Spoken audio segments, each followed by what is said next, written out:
సంఘానికి రాస్తున్నప్పుడు కొలెస్సే సంఘం కూడా చాలా సార్లు దేవుని నమ్మకుండా ఉండడం ద్వారా, యేసు ప్రభు నమ్మకపోవడం ద్వారా మాంసయుక్తమైన యేసు ప్రభు అనేది ఇక్కడ ఫోకస్ చేస్తున్న సందర్భం మనం గమనిస్తాం.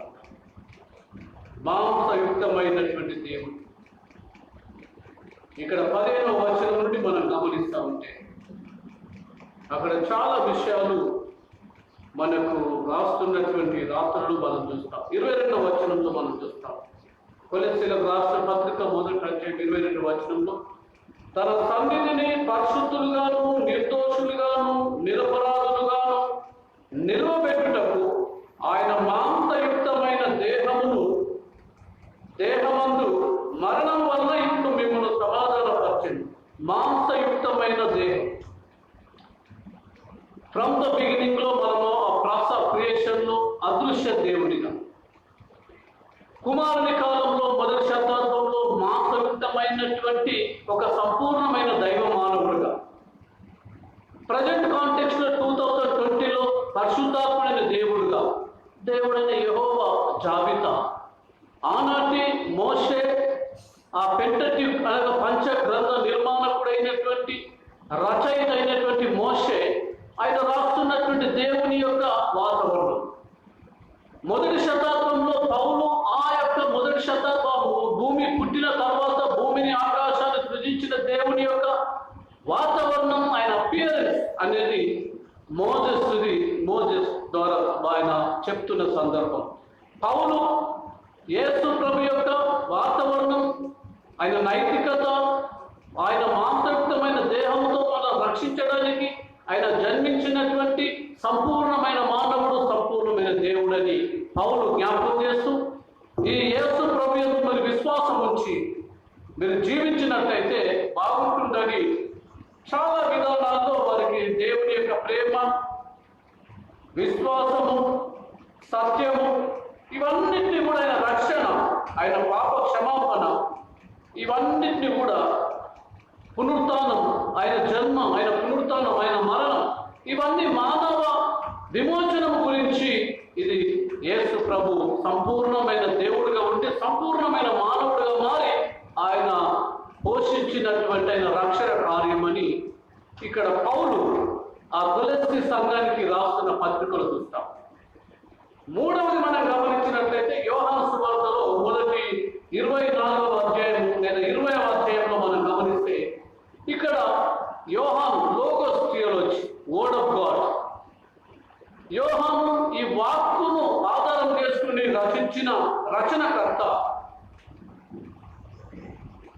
మొదటి శతాబ్దంలో ఉన్నటువంటి ప్రత్యక్ష పరిస్థితిని ఆయన చూస్తున్నాడు. ఏంటంటే 26వ వచనం నుండి మనం చూస్తాం, 15 నుండి మనం చూస్తాం, 24వ వచనం నుండి యేసు వచ్చినప్పుడు 12 మందిలో ఒకడైన దిదుమనబడిన తోమ వారు లేకపోయింది కనుక తక్కిన శిష్యులు మేము ప్రభువును చూచితమని అతనితో చెప్పగా అతడు సీమోను, అతడు నేను ఆయన చేతులలో మేకుల గుర్తును చూచి నా వ్రేలు అతని ఆ మేకుల గుర్తులో పెట్టి నా చేయి ఆయన ప్రక్కలో వస్తేనే కానీ నమ్మనని వార్తలు చెప్పాను.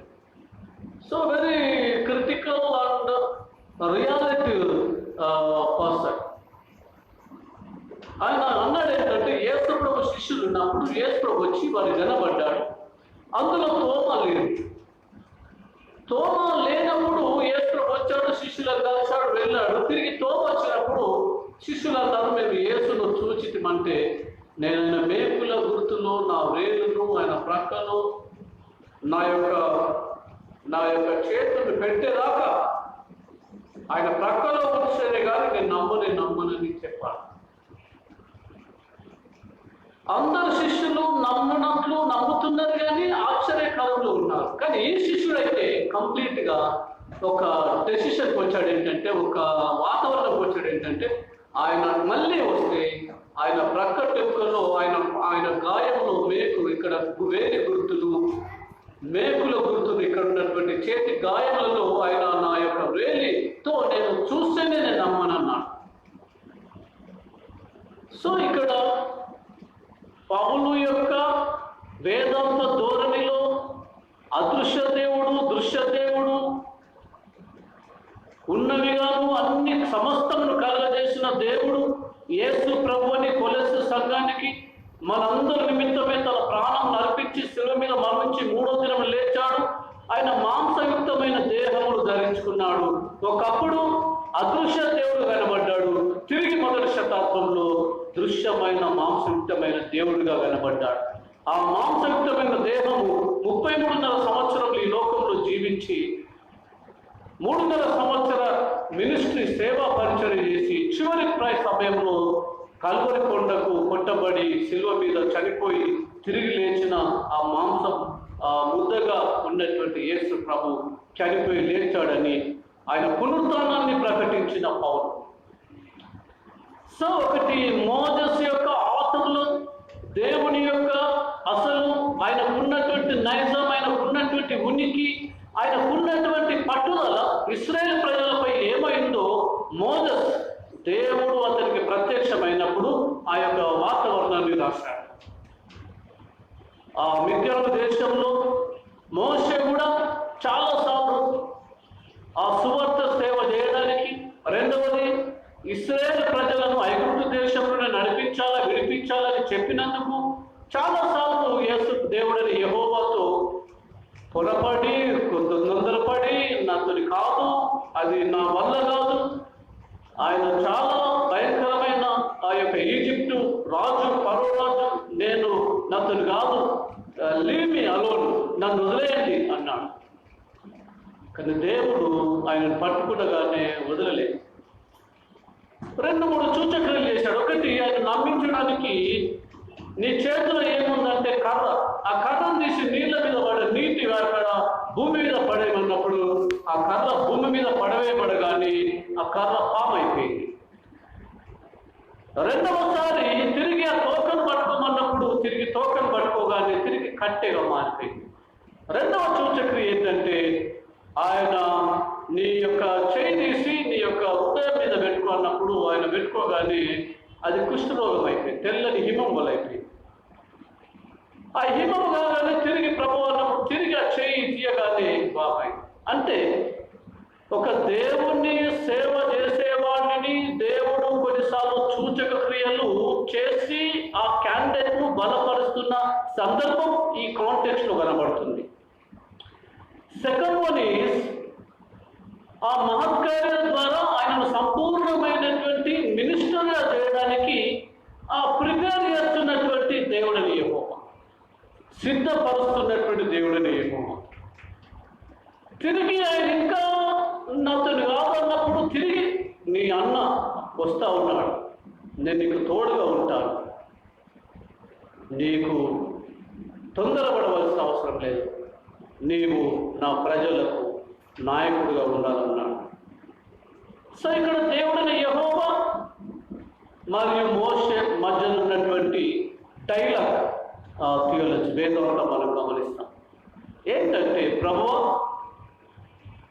దేవుడికున్న ప్రణాళిక, నా ప్రజల బాధను చూచితిని, వారి మొరను వింటిని, నిత్యంగా వారిని విడిపించడానికి నేను భూమి మీదకి దిగి వచ్చాను కనుక రమ్ము, నేను ఫరో దగ్గరికి పంపుతాను, నీ అన్న నువ్విద్దరు కలిసి మీరు నాయకులుగా ఉండండి అని చెప్పారు. ఇక్కడ మనం గమనించినప్పుడు మోషే నిర్గమకాండంలో మనము 3వ అధ్యాయంలో మనం గమనించినప్పుడు దేవుడైన యెహోవా చాలా విధానాలు మాట్లాడిన సందర్భం చూస్తూ ఉన్నాం. 3వ అధ్యాయంలో అంతా ఇప్పుడు మనం చూస్తూ ఉంటాం. ఇక్కడ 6వ అధ్యాయంకి వచ్చేసరికి 8వ వచనంలో మనం ఇక్కడ చూస్తూ ఉంటాం. 8వ వచనంలో మనం గమనిస్తూ ఉంటే చాలా విషయాలను దేవుడైన యెహోవా మరియు మోషే, అక్కడ ఉన్నటువంటి ఫరో రాజు, వీరి మధ్యలో జరిగినటువంటి ఆ యొక్క వాతావరణాన్ని మనం చూస్తూ ఉంటాం. సో ఇక్కడ మనం గమనిస్తూ ఉంటాం. 3వ అధ్యాయంలో మనం చూస్తూ ఉంటే వారిని పేరేమని అడిగినప్పుడు, నా పేరు నేను ఉన్నవాడు నన్నువాడునై ఉన్నా అంటే ఒక చీకటిలో అంధకారంలో బ్రతుకుతున్న ప్రజలను రక్షించడానికి ఎన్నిక చేయబడినటువంటి సాధనం మోజెస్. ఈ మోజెస్ యొక్క హిస్టారికల్ బ్యాక్గ్రౌండ్ మనం గమనిస్తే, చిన్న పిల్లలందరినీ కూడా మరణ శాసనము ఐగుప్తు దేశం నుండి వచ్చినటువంటి శాసనం. ఐగుప్తు హెబ్రీ ప్రజలందరినీ మగ పిల్లలైతే చంపాలని రాజాజ్ఞ వాతావరణం. ఈ సందర్భంలో ఇక్కడ ఉన్నటువంటి ఒక తల్లిదండ్రులు ఆ చిన్న కుమారుని కాపాడడానికి ఎంత గొప్పగా మనం ఆయన ఏర్పాటు చేశాడో దేవుడు మనం గమనించగలం. తన కుమారుడైనటువంటి ఆ యొక్క మోషను ఇక్కడ మనం గమనిస్తూ ఉన్నప్పుడు మొదటి అధ్యాయంలో మనం చూస్తూ ఉంటాం. మొదటి అధ్యాయంలో మనం గమనిస్తూ ఉంటాం.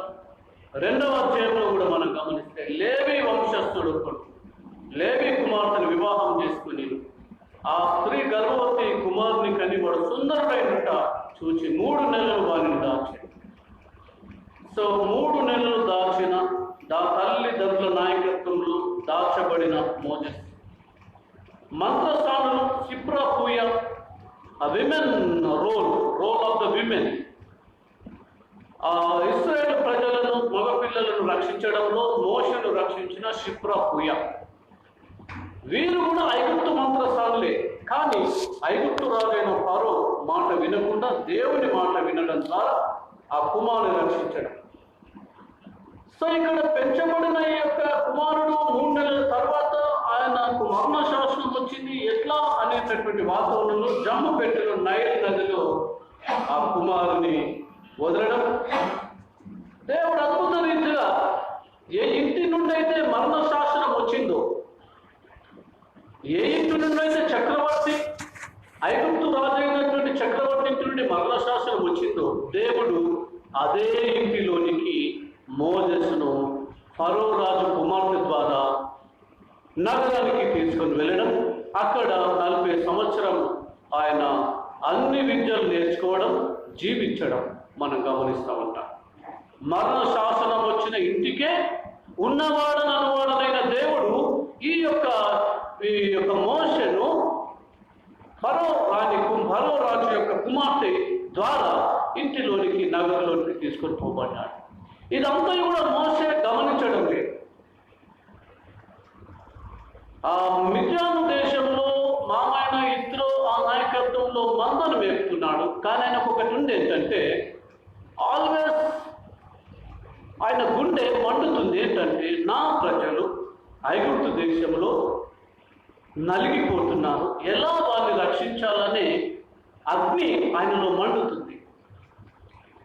ఆ మంటను చూస్తున్నటువంటి దేవుడు, ఇతనే మంచి నాయకుడు, నా ప్రజల గురించిన ధ్యాస ఈ సేవకుడికి ఉందని దేవుడని యెహోవా అక్కడ మిద్యాను ప్రదేశంలో మౌంట్ సినాయ్ కింద బర్నింగ్ బుష్ ఆ ప్రాంతంలో ప్రత్యక్షపరుచుకున్నాడు. బర్నింగ్ బుష్ అనగా పొద మండుచుంది కానీ కాలిపోవడం లేదు. ఈ వింతను చూడడానికి మోషే దగ్గరికి వచ్చాడు. ఆ భూశాస్త్ర ప్రకారంగా జియోగ్రాఫికల్గా మనం అక్కడ మోయాబు ప్రదేశం మొత్తం చూస్తే ఒక పచ్చి గడ్డి కూడా అక్కడ ఉండదు. ఎడారి ప్రాంతం.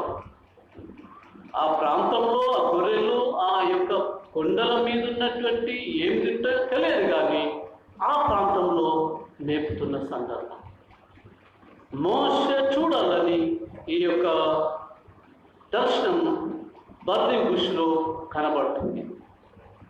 పొద మండుతుంది అని కాలిపోవడం లేదు చూశాడు. మోషే మోషే అన్నాడు.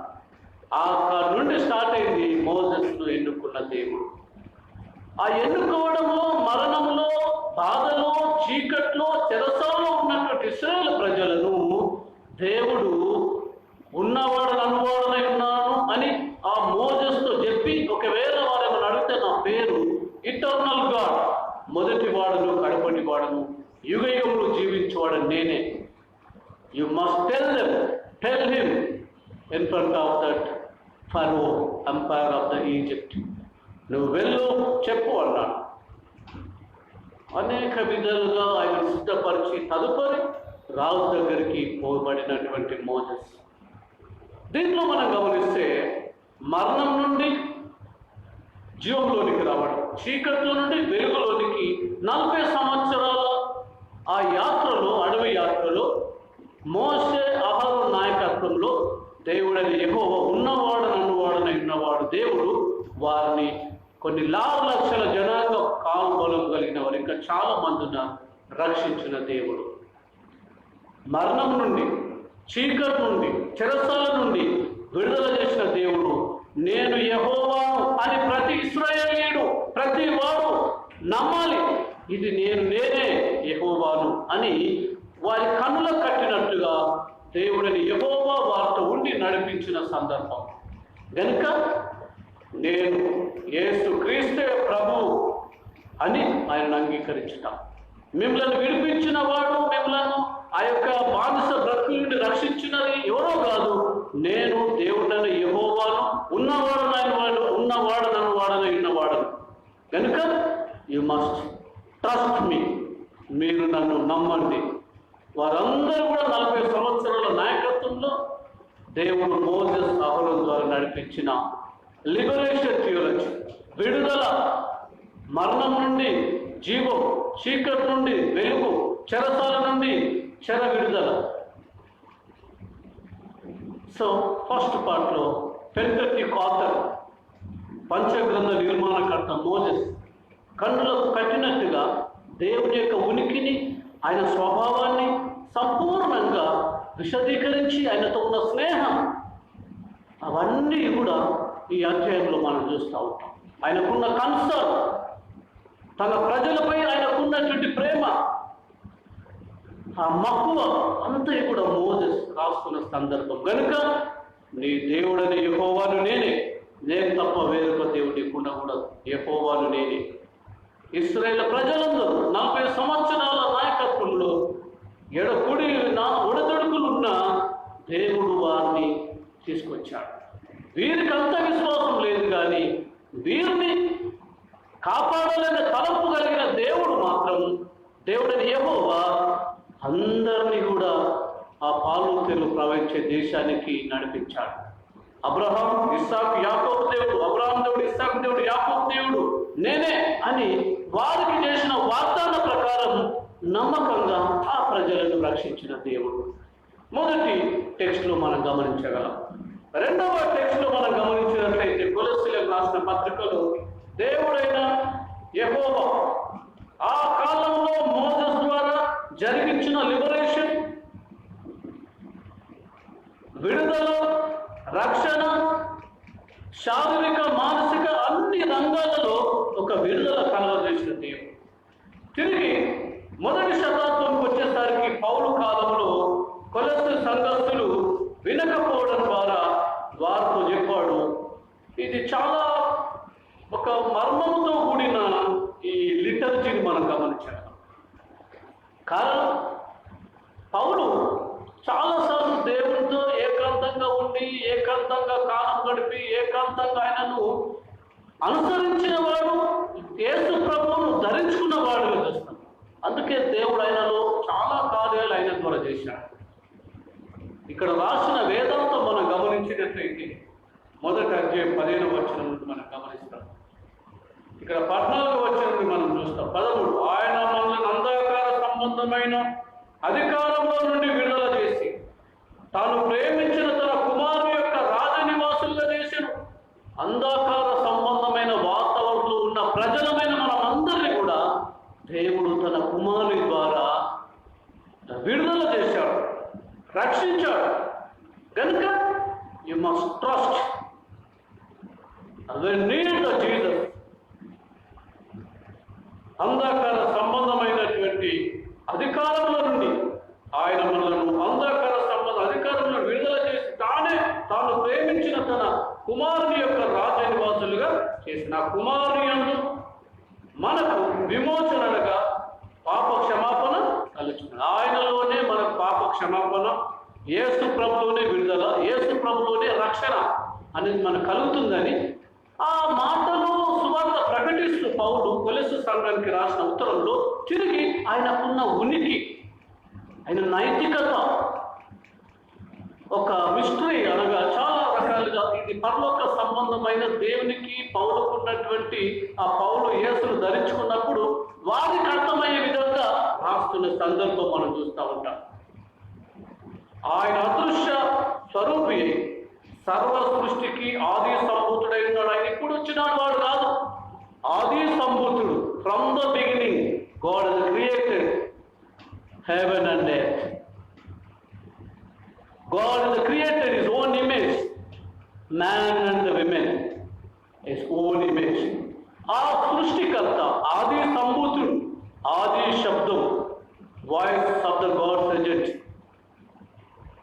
Light of the God's agent, ఆది సంభూతుడు. ఆ ఆది సంభూతుడు నాట్ ఓన్లీ నౌ, ఇప్పుడు కాలముగా, ఇప్పటి కాల పరిస్థితులు కాక ఆ కాలంలో ఆది సంభూతుడు. From the beginning God has created heaven and earth. భూమి ఆకాశములను సృజించిన దేవుడు ఆ కాలంలోనే ఈ ప్రణాళిక రూపొందించుకున్నాడు.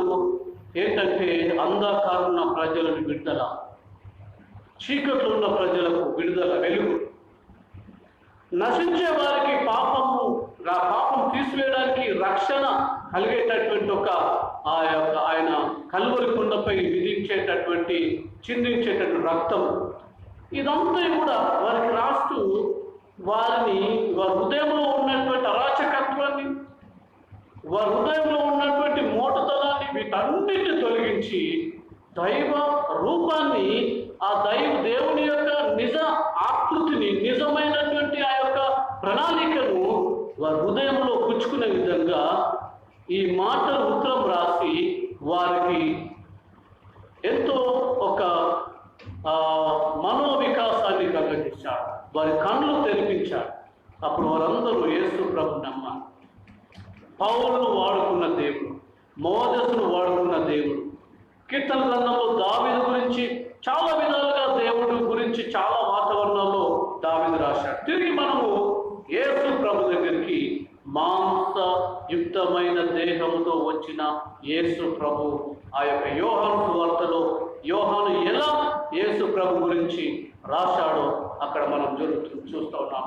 జరిగిన సంగతి, చూసిన సంగతి, విన్న సంగతి అన్నిటి కూడా లోకోస్ అనగా వాక్కులు, వేదాంతం, లోకోస్ థియాలజీ, వాక్కు అనగా ఎల్లకాలం ఉండే దేవుని వాక్కు అనగా దేవుని గురించి రాస్తున్నటువంటి ఆ వాక్కు శరీరధారి కృపా సత్య సంపూర్ణంగా ఏ విధంగా జీవించిందో రాస్తున్నటువంటి ఆ వాక్కు యొక్క ఎదుగుదల, ఆ వాక్కు యొక్క శరీరం, ఆ వాక్కు యొక్క శరీరంలో రక్షణ గురించి శిలువ మీద మరణించడం, ఆ వాక్కు తిరిగి మూడో దినం లేవడం, తిరిగి లేచిన తర్వాత ఆ మాంసయుక్తమైన దేహం తిరిగి మహిమ కలిగిన దేహంగా ఎలా శిష్యులకు ప్రత్యక్షపరుచుకున్నాడో ఇక్కడ యోహాను కంప్లీట్గా రాశాడు. దీని హిస్టారికల్ బ్యాక్గ్రౌండ్లో శిష్యులందరూ కూడా మా యేసు చనిపోయాడు, ఇక ఆయన అయిపోయింది పని, మా పని కూడా అయిపోయిందని గందరగోళ స్థితిగతులలో బ్రతుకుతున్నారు. యూదులకు భయపడి, శాస్త్రులకు, పెద్దలకు భయపడి, అందరికీ భయపడి ఇంట్లో తలుపులు మూసుకొని వణుకుతున్నటువంటి సందర్భం. ఈ సందర్భంలో దేవుడైన యేసు ప్రభు మాంసం ముద్దగా భూమి మీదకి వచ్చి ఆ మాంసపు ముద్దను శిలువ మీద అర్పించి రక్తము చిందించి తిరిగి లేచిన ప్రభువు తిరిగి వారికి మహిమ కలిగిన దేవుడిగా యేసు ప్రభుగా, యేసు ప్రభు శిష్యులందరూ కూడా ఉన్నప్పుడు వారికి కనబడ్డాడు. కనబడుతూ మీకు సమాధానం కలుగును కాక అని చెప్పాను. నేనే మీతో చెప్పిన విధంగా లేఖనముల ప్రకారం అతడు చనిపోయాడు, లేఖనముల ప్రకారం సమాజం, లేఖనముల ప్రకారం తిరిగి లేచాను. నేనే ఉన్నవాడు నన్ను వాడనైనా ఆది సంభూతుణ్ణి, మొదటి వాడను, కడపటి వాడను, నేను మీతో చెప్పిన విధంగా లేచాను అని వారికి ప్రత్యక్షపరచుకోగానే యేసు ప్రభు వారితో మాట్లాడి వెళ్ళిపోగానే తోమా రంగ ప్రవేశం చేసిన సందర్భం. తోమా లాంటి మనుషులు ప్రపంచంలో చాలా మంది ఉన్నారు. ఏదైనా ఒక విషయాన్ని ఆయనకు అర్థమై ఇది సింబాలిక్ ప్రాపర్టిజం అంట. అనగా గుర్తులతో బుద్ధి చెప్పేటటువంటి ప్రవక్త ఇర్మియాను చూశాం. ఇక్కడ గుర్తులను చూస్తూ ఆ గుర్తులలో తమ వేలు పెట్టి చూస్తేనే నమ్ముతా ఉన్నటువంటి ఇక్కడ ఉన్నటువంటి తోమ. ఇర్మియాతో చెప్పాడు, కుండ ఎత్తుకొని నీళ్లు కుండ నిండా తీసుకొని వెళ్తూ ఉండు. ఇశ్రాయేలు ప్రజలందరూ కనబడగానే కుండ కింద పడి అందులో నీళ్ళన్నీ కింద బారిన తర్వాత ఆ ఇశ్రాయేలు ప్రజలతో చెప్పు, మీ పాపములు ఇలా ఉన్నాయని చెప్పు అన్నాడు. అంటే గుర్తులతో బుద్ధి చెప్పిన ప్రవక్త జెర్మియా, సింబాలిక్ ప్రాఫిట్. ఆ సింబాలిక్ ప్రాఫిటిజం అనేది ఆ యొక్క గుర్తులతోనే యేసు ప్రభును అంగీకరించడం, ఆ గుర్తులతోనే అంగీకరిస్తా అన్నటువంటి ఇక్కడ ఉన్నటువంటి తోమ. యేసు ప్రభు శిష్యులు, మేము యేసును చూచాము, నువ్వు లేవు, మా దగ్గరకు వచ్చాడు, మాకు కనబడ్డాడంటే మీరందరూ నమ్మలేము, కానీ నేను నమ్మను. ఆయన గాయములలో నా వేలు పెడతాను, ఆయన ప్రక్కలో నా వేలు పెట్టి చూస్తేనే, టచ్ చేస్తేనే నేను నమ్ముతాను. నమ్మడం. సో తోమ యొక్క డెసిషన్ మనం గమనిస్తాం. వీళ్ళు ఏం అడగలేదు, నమ్మినంతే నమ్ముతున్నారు, చనిపోయి లేచాడు అనుకుంటే మళ్ళీ భయపడుతున్నారు. కానీ తోమాకు వచ్చేసరికి ఒక ఆలోచన ఇచ్చింది ఏంటంటే, నేను ఈ యొక్క గుర్తులలో నేను నా యొక్క వేళ్ళు పెడితేనే నమ్ముతాను, లేకపోతే నేను నమ్మను.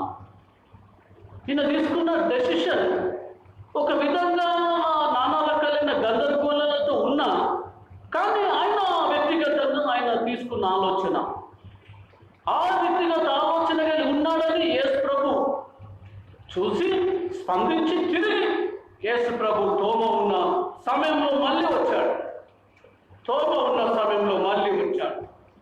20వ అధ్యాయం మనం 26వ వచనంలో మనం గమనిస్తే, 8 దినములైన తర్వాత ఆయన శిష్యులు మరలా లోపల ఉన్నప్పుడు తోమ వారితో కూడా ఉండే. ఆఫ్టర్ 8 days, 8 దినాల ముందు శిష్యులు చెప్పారు, మేము చూసామంటే నేను నమ్మను, ఆయన మేకులు, ఆయన గాయములు, ఆయన చేతుల్లో నేను నా వేలు పెట్టి చూస్తేనే నమ్ముతాను.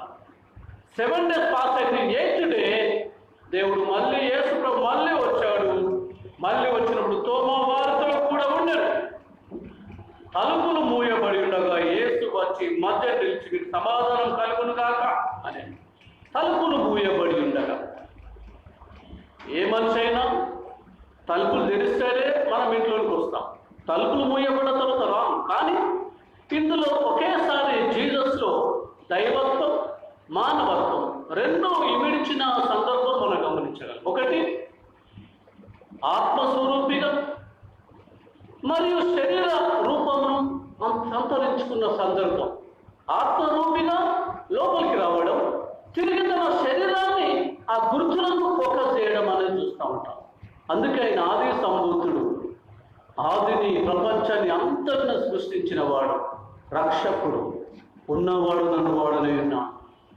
ఈ సందర్భంలో యేసు ప్రభు తోమాను పిలిచి,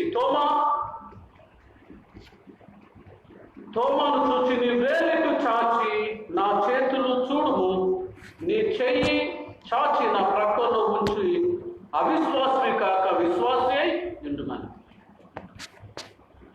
యేసు ప్రభు కొన్ని సందర్భంలో మనమైతే ఒకరిని ఏమైనా అంటే మళ్ళీ వారు గుర్తుపట్టకపోతే నానా రకాలుగా వారిని గద్దిస్తాం. కానీ యేసు ప్రభులో ఉన్నటువంటి ప్రేమ చూడండి, అట్లాంటి మొండి పట్టుదలతో ఉన్నను తోమాను చూచి నా దగ్గరికి వచ్చి, ఈ గాయంలో నీ వేలు పెట్టి చూడు, ప్రక్కలో నీ వేలు పెట్టి చూడు, చూచి నమ్ము, అవిశ్వాసమే కాక విశ్వాసే ఉండు అనగానే ఆయన వచ్చి చూడగానే ఆయనలో ఉండిన వాతావరణం 2 రకాలుగా దేవుడైన యెహోవాను, యేసు ప్రభును 2 రకాలుగా వర్ణించాడు. ఒకటి, oh my lord, oh my God. Oh my lord, ఈ లోకానికి ప్రభువులకు ప్రభువు నువ్వే, ప్రభువులకు ప్రభువు నువ్వే, రాజులకు రాజు నువ్వే. ఓ మై గాడ్, ఈ లోకంలో ఉన్నటువంటి మహాదేవుడవు నీవే అని 2 రకాల వాయిస్ ఆయనలో వచ్చేసింది. వెంటనే అక్కడ యేసు ప్రభు నా దేవ చూచి నమ్మితివి, చూడక నమ్మిన వారు ధన్యులని అతనితో చెప్పాడు. సో యోహాను తోమా గురించి, శిష్యుల గురించి చాలా బాగా రాస్తూ, శిష్యులు పిరికితనంతో ఉన్నను, యేసు ప్రభు నమ్ముతున్నాము, నమ్మక ఉండడం, నమ్మిక ఉంచడం అనేది రెండు సందిగ్ధాల మధ్య ఉన్నారు. తోమా దగ్గరికి వచ్చేసరికి పర్ఫెక్ట్గా అయినా గాయంలో నేను వేలు పెట్టి చూస్తే నమ్ముతాను. దేవుడైన యేసు ప్రభు వెంటనే వచ్చి ఆయన గాయంలో ప్రక్కన చూయించి వేలు పెట్టమని చూయించగానే ఆయన చూశాడు. మై లార్డ్ మై గాడ్ అన్నాడు. అనుమానం కలిగిన తోమానే క్రీస్తు శకం 53-54 సంవత్సరంలో 52 సంవత్సరంలో మన భారతదేశానికి పంపాడు. మన భారతదేశానికి ఎప్పుడు వచ్చింది సువార్త అంటే తోమా ద్వారా మద్రాస్ మలబార్ ప్రాంతంలో పశ్చిమ కనుమల నుండి, ఆ పాలస్తీనా ప్రదేశం నుండి పశ్చిమ కనుమల ద్వారా మెడ్రాస్ ప్రాంతానికి వచ్చి అక్కడ దేవుని సువార్తను ప్రకటించినటువంటి వ్యక్తి, హతసాక్షి అయినటువంటి వ్యక్తి. కనుక అందరికన్నా ముందే భారతదేశానికే యేసు ప్రభు రక్షణ సువార్త వచ్చింది. 2020 సంవత్సరంకి వచ్చేసరికి అక్కడి నుండి వచ్చింది. ఇక్కడ నుండే కాదు, తోమా యేసు ప్రభు యొక్క గాయంలో వేలు పెట్టి చూసినటువంటి, ఆయన చేతులలో ఆ గాయంలో వేలు పెట్టి, ఇక్కడ ఉన్నటువంటి పక్క గాయంలో వేలు పెట్టి చూసిన ఆ తోమానే ఇక్కడికి భారతదేశానికి పంపి సువార్త ప్రకటించబడింది. 2000 సంవత్సరాలు గతించింది మన సువార్త భారతదేశానికి వచ్చి. ఇంకా ఈ యొక్క సువార్త వ్యాపించడం అనేది తగ్గిపోయింది. ప్రేమైన దేవుని బిడ్డలారా, అన్ని మతాలు భారతదేశంలోనే జన్మించి ప్రపంచ దేశాల్లో విస్తరించి తిరిగి క్రమక్రమైన అంతరించిపోతున్నాయి. కానీ భారతదేశానికి యేసు ప్రభు యొక్క శిష్యుడు తోమా ఆయన గాయంలో వేలు పెట్టి, పక్కలో వేలు పెట్టి చూసిన వ్యక్తే మన భారతదేశానికి వచ్చాడు. అయినా ఈ భారతదేశంలో క్రైస్తవ అనగా యేసును అంగీకరించే వాతావరణంలో చాలా ఇంకా తక్కువగా ఉంటున్నట్లు మనం గమనించగలం. ప్రేమైన దేవుని బిడ్డలారా, 2000 సంవత్సరాలు అనగా క్రీస్తకం 1950లో మలబార్ ప్రాంతంలో చెన్నైలో అక్కడున్న వారందరూ కూడా తోమా మా దేశానికి వచ్చి, మా మద్రాస్ పట్టణానికి వచ్చి 2000 సంవత్సరాలు గతించిందని వారు పెద్ద మహా పండుగ ఆ యొక్క మెడ్రాస్ ఆ ఏరియాలో వారు చేస్తున్నారు, అందరినీ ఆహ్వానించి. కనుక మన భారతదేశానికి వచ్చిన సువార్త ఆ వేలు పెట్టి, గాయంలో వేలు పెట్టి చూసిన ఆ వ్యక్తి మన దగ్గరకు వచ్చాడు. తోమా చాలాసార్లు నేను వెళ్ళను, అది ముక్కోటి దేవతలను మొక్కే ప్రజలు నేను వెళ్ళనన్నా. యేసు ప్రభు అనుమానం కలిగిన వారు, సకల దేవతలకు మొక్కేటటువంటి భారతదేశానికి నువ్వైతేనే సరే అని ఆయన ఎన్నిక చేసుకొని అనేక శ్రమలను ఆయనకు ఏర్పాటు చేసి అన్ని శ్రమలు అనుభవించినాను. తోమా భారతదేశానికి వచ్చి మెడ్రాస్ మలబార్ ప్రాంతంలో మౌంట్ థామస్ ఆ కొండ మీద ఆయన హతసాక్షి అయిన సందర్భం మనం గమనించగలం. ప్రేమైన దేవుని బిడ్డలారా, మనం కూడా యావత్ ప్రపంచ మానవాళ్ళందరూ కూడా యేసు క్రీస్తే ప్రభు ఆయనను మనం అంగీకరించినప్పుడే మనకు రక్షణ, మనకు జీవము, ఆయనలో ఉన్నటువంటి ఆ రక్షణ కార్యాన్ని, ఆయన విమోచన మనకు కలుగుతుంది. ఆయన నమ్మినప్పుడు యేసు ప్రభు ఆది సంబూతుడైన దేవుడు మాంసం ముద్దగా భూమి మీదకి వచ్చి ఆ సువార్తను ప్రకటించి ఆయన చనిపోయి తిరిగి లేచిన దేవుడు, మనకు రక్షణ, లిబరేషన్, విడుదల కలుగజేసిన దేవుడు జీసస్ అని పౌలు సాక్ష్యం ఇచ్చాడు. తర్వాత జాన్ మనం గమనించేసరికి ఆ తోమా అండ్ శిష్యుల యొక్క వాతావరణంతో చెప్తూ తిరిగి ఆ తోమాని భూమి మీదకి భారతదేశానికి వచ్చిన సందర్భం చరిత్ర. మన భారతదేశాన్ని పరిపాలిస్తున్న రాజకుడు గుండాఫ్రస్ క్రీస్తకం 52-53 ఆ సమయంలోని గుండాఫ్రస్ నాయకత్వంలోనే పశ్చిమ కనుమల ద్వారా వచ్చి అక్కడ సువార్తను ప్రకటించిన ఆ సందర్భం ఆనవాలు అక్కడ మనకు గుండాఫ్రస్ రాజు యొక్క ఆ శాసనాలలో వాటిని తవ్వినప్పుడు అక్కడ ఈ గుండాఫ్రస్ రాజు తోమా భారతదేశం వచ్చినట్లు ఆయనకు ఒక ఇల్లు, ఈ వాతావరణం అంతా కూడా అందులో చరిత్ర రాయబడ్డది. కనుక ప్రియమైన దేవుని బిడ్డలారా, ప్రపంచ దేశాలన్నీ కూడా ఈ దినాల్లో చీకట్లో బ్రతుకుతున్నాయి. ఒక విధంగా చీకటి, ఒక విధంగా వెలుగు. మానవ జీవితానికి చీకటి, సృష్టిలో ఉన్న నోరులేని జీవులకు విడుదల అనేది మనం గమనిస్తాం. ఢిల్లీలో భయంకరమైన పొల్యూషన్, 9 కాగానే రోడ్ల మీదకి పోగా ఎవరు కనబడకుండా వచ్చేది. కానీ ఇప్పుడు క్లియర్గా కనబడుతుంది. 200 కిలోమీటర్లు కూడా ఇక్కడ చూసినా కానీ హాయిగా కనబడుతుంది. ప్రకృతి సస్యశ్యామలంగా ఉంది. ప్రకృతిలో ఉన్న జంతువులు సస్యశ్యామలంగా ఉన్నాయి. బహుశా ఈ సృష్టికి రెస్ట్గా ఇది వచ్చిందా అనేటటువంటి వాతావరణంలో ఉంది. కానీ మానవ మనుగడ ఆగిపోయింది. ఈ వైరస్ కంటి కనబడకుండా ప్రజలను నానా రకాలైన ఇబ్బందులు గురి చేస్తున్నారు. లక్షల మంది, వేల మంది చనిపోతున్నారు. సమాజం అంటే స్థలం లేదు. వారిని ముట్టిన బాధనే. చనిపోయిన కరోనా వైరస్ ద్వారా చనిపోయిన వారిని ఇంటికి కూడా లేకుండా దూరంగా ఖననం చేసే పరిస్థితులు వచ్చాయి. అనగా సెకండ్ కమింగ్, ఈ వాతావరణంలో సెకండ్ కమింగ్, యేసు ప్రభు రెండవ రాకడ సమయం ఆసన్నమైందని మనం గుర్తించి యేసు ప్రభువే దేవుడని నమ్మి, ఆయన రక్షకుడని నమ్మి, ఆది సంభూతుడు మనలను నిర్మించిన దేవుడు, సృష్టించిన దేవుడు, మొదటివాడు కడపటివాడు అని మన పాపములను మనకున్నటువంటి సమస్తంతో ఆయన వద్దకు వచ్చినట్లయితే రక్షించగలడు, విడుదల చేయగలడు, పాప క్షమాపణ మనకు కలుగుతుంది. అప్పుడు దేవుడు ఈ సమస్త వైరస్లను నాశనం చేసి తిరిగి మానవ మనుగడను తిరిగి పునర్ప్రారంభం చేసే శక్తి ఆది సంభూతుడైన దేవుడికి ఉంది. అందుకే మనం 12వ కీర్తనలో పాడం. ఏం పాడం? దేవ సంస్తుతి చేయలేమ, జీవమాయే యెహోవా నీకు చేసిన మేళ్ళను మర్మ. ఇదంతా ఇప్పుడు ఈ కీర్తనలో మనం పాడుతున్నటువంటి పాటలు మనం చూస్తూ ఉంటాం. ప్రేమైన దేవుని బిడ్డలారా, దేవుడు మనలో ఏర్పాటు చేసిన తన రక్షణ కార్యం ఎలా ఉందో ఈ 3 భాగాల్లో మనం చూస్తాం. ఎలా తన ప్రజలను వాడుకున్నాడు, ఎలా తోమను వాడుకున్నాడు, ఎలా పౌలును వాడుకున్నాడు, ఎలా మోజెస్ను వాడుకున్నాడు మనం చూస్తున్నాం. ఈ దినాల్లో ప్రజెంట్ కాంటెక్స్ట్ 2020లో మనలను కూడా దేవుడు వాడుకోవాలంటే మనం దేవుడిని నమ్మాలా. ఆయనే మొదటివాడు, కడపటివాడు, యుగయుగములు జీవించేవాడు, ఆది అంతమున ఉన్నవాడు, యుగయుగములు జీవించే దేవుడు, ఉన్నవాడు నన్నువాడునే దేవుడు.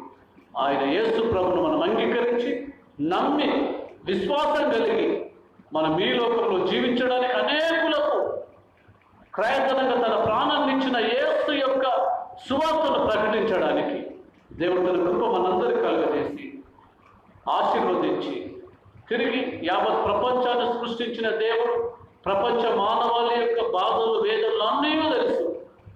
ఆయన సంకల్పం ఏమైందో అది నెరవేర్చడానికి ఆయన చిత్తం ఏమైందో మనం గుర్తుపట్టి యేసు ప్రభు దేవుడని మనం నమ్మి విశ్వాసం ఉంచి ఇతరులకు ఆయన యొక్క అదృశ్య దేవుడు, దృశ్య దేవుడు, మాంసం ముద్దకు వచ్చిన యేసు, ఆయన తెచ్చిన రక్షణ సిద్ధాంతం, విడుదల, రక్షణ ఏ విధంగా మనకు ఆయన శిలువ మరణం పొంది ఏ విధంగా రక్షించాడో వాటన్నిటి గురించి మనం సాక్షి బిడ్డలుగా, ఆనాడు మోజెస్ను వాడుకున్న సాక్షి బిడ్డగా వాడుకున్న దేవుడు, మొదటి శతాబ్దంలో పౌలును మొదటి సాక్షి బిడ్డగా వాడుకున్న దేవుడు, తదుపరి తన శిష్యులను సాక్షి బిడ్డలుగా వాడుకున్న దేవుడు మనలను తన సాక్షి బిడ్డలుగా ఎల్లకాలం వాడుకొని మహిమ పొందుతున్నాక. ఆమేన్. మనందరం లేచి నిలబడి ఉండగా 441వ కీర్తన, నావన్నీ అంగీకరించి దేవ నన్నే పుణ్యీకరించిన కీర్తన పాడుతుండగా కానుకలు సమర్పించబడు. నావన్నీ అంగీకరించు నీ దేవ నన్నెప్పుడు నీవు కరుణించు, నావన్నీ కృపచేత నీవ నా నుండి నా భావంబు నన్ను నేను బహుధైర్యముండేదానా, అంగీకరించు నీ దేవ నన్నెప్పుడు నీవు కరుణించు, నీకు నా ప్రాణము నిజముగా నర్పించి నీకు నీకు గట్టి నీ కొరకు నిలిపేదానావన్నీ అంగీకరించు నీ దేవ నన్నెప్పుడు నీవు కరుణించు. శ్రీ దేవనామ సంకీర్తనము. అనే స్వామికి ప్రార్థన చేసుకున్నాం. తండ్రి కుమారుడు పరిశుద్ధాత్మైన దేవ భూమి ఆకాశములను సమస్త విధి కాంకలు మీద ఇస్తున్నాం. వీటిని దీవించి ఆశీర్వదించి అలనాడు మోజెస్ను ఎన్నుకొని ఆయన ద్వారా రక్షణ కార్యాన్ని సాధించిన దేవ పౌలు ద్వారా శిష్యుల ద్వారా యేసు ప్రభువే దేవుడు అని అందరూ నమ్మి ఆయనకు విశ్వాసం ఇచ్చినట్టయితే యేసు ప్రభులో ఉండిన స్వస్థత, రక్షణ, విమోచన ఇవన్నీ కలుగుతాయని జ్ఞాపకం చేశారు. 2020 సంవత్సరంలో ఉండిన మేము ప్రపంచ మనుగడ ఆగిపోయిన సందర్భంలో, మానవ గమనమే ఆగిపోయిన సందర్భంలో మీ కృప నుంచి అన్నీ మీకు తెలుసు, అందరినీ సృష్టించిన వారిని మీ సంకల్పం నెరవేర్చి మీ కనికరం దయగలిగి అందరినీ రక్షించి మీ సంకల్పం నెరవేర్చి మా ప్రభు మానవులకు ఆదరణ, ధైర్యాన్ని కలగజేసి అంతరంగంలో నీ వాక్కును అందరిలో నాటి మహిమ పొందుమని యేసు నామమున అడుగుచున్నాం తండ్రి, ఆమేన్. పరలోకమందున్న మా తండ్రి, నీ నామం పరిశుద్ధపరచబడుగాక, నీ రాజ్యం వచ్చునుగాక, భూమి యందు నెరవేరుగాక. మా అనుదినాహారం నేడు మాకు దయచేయము, వాటిలో అపరాధం చేయించిన వారిని మేము క్షమించిన ప్రకారం మా అపరాధం క్షమించు, మమ్మల్ని శోధనకు తేక దుష్టుడు తప్పించు. ఎందుకనగా రాజ్యం, శక్తి, మహిమ నిరంతరం నీవైనా స్వామి. తండ్రి అయిన దేవుడు, కుమారుడైన దేవుడు, పరిశుద్ధాత్ముడైన త్రియక దేవుడు దీవెనలు సదాకాలం మనందరికీ మన పాపముల గురించి మరణించిన యేసు మనలకు తన యొక్క రక్షణ, తన విమోచన, తన పరిశుద్ధత మనందరూ కలుగజేసి మనల్ని క్షమించి నిర్దోషులుగా ఏర్పాటు చేసుకుని దేవుడి సంకల్పమైన ముఖాకాంక్ష మనందరిపై, యావత్ ప్రపంచంపై సదాకాలం ప్రకాశింపజేసి మహిమ పొందునుగాక. ఆమేన్. అందరికి నమస్కారం. Thank you very much. అందరికీ గాడ్ బ్లెస్ యూ.